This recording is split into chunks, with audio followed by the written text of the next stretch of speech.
Baik, bismillahirrahmanirrahim. Assalamualaikum warahmatullahi wabarakatuh.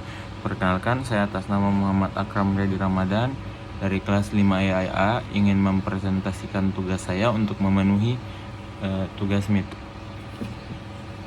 Yang pertama, notebook ini dibuat untuk memproses data dan membangun model machine learning. Tujuan utama dari notebook ini adalah mengubah data mentah menjadi data yang siap digunakan, melatih model klasifikasi atau regresi, serta mengevaluasi performa model tersebut.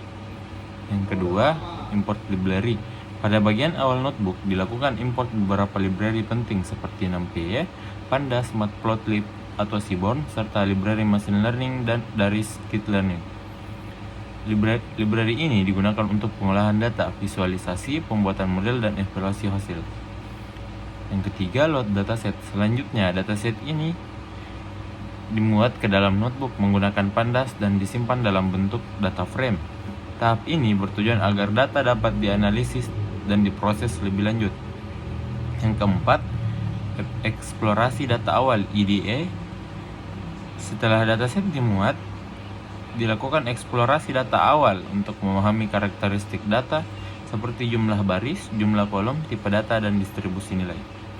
Yang kelima, data pre-processing. Bagian pre-processing bertujuan untuk membersihkan dan menyiapkan data agar dapat digunakan oleh algoritma machine learning. A. Menangani nilai 0, nilai kosong pada dataset ditangani dengan metode tertentu seperti penghapusan baris atau pengisian nilai dan menggunakan mean, median atau modus tergantung jenis datanya. B. Encoding data kategorikal. Data kategorikal diubah menjadi bentuk numerik menggunakan teknik encoding seperti label encoding atau one-hot encoding, karena model machine learning hanya dapat memproses data numerik. C. Feature scaling. Jika ada beberapa fitur dinormalisasi atau distandarisasi agar memiliki skala yang sebanding sehingga tidak mendominasi proses pelatihan model. 6. Pemisahan data, train dan tes. Dataset kemudian dibagi menjadi data latih dan data uji. Data latih digunakan untuk melatih model, sedangkan data uji digunakan untuk mengukur performa model terhadap data yang belum pernah dilihat. Biasanya 7% sampai 80% training dan 20% dan 30% tes, 20% sampai 30% testing. 7. Training model. Pada tahap ini, model machine learning dibangun dan dilatih menggunakan data training. Algoritma yang menggunakan menyesuaikan dengan tujuan seperti klasifikasi atau regresi. Kedelapan, prediksi. Setelah model selesai dilatih, model digunakan untuk melakukan prediksi terhadap data testing. Yang kesembilan, evaluasi model.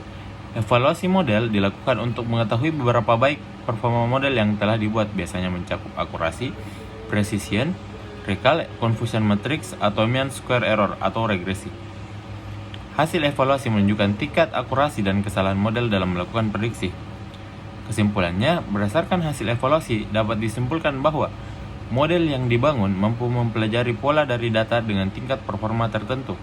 Notebook ini menunjukkan alur lengkap mulai dari pre-processing data hingga evaluasi model machine learning. Oke, baik, sekian dari saya. Assalamualaikum warahmatullahi wabarakatuh.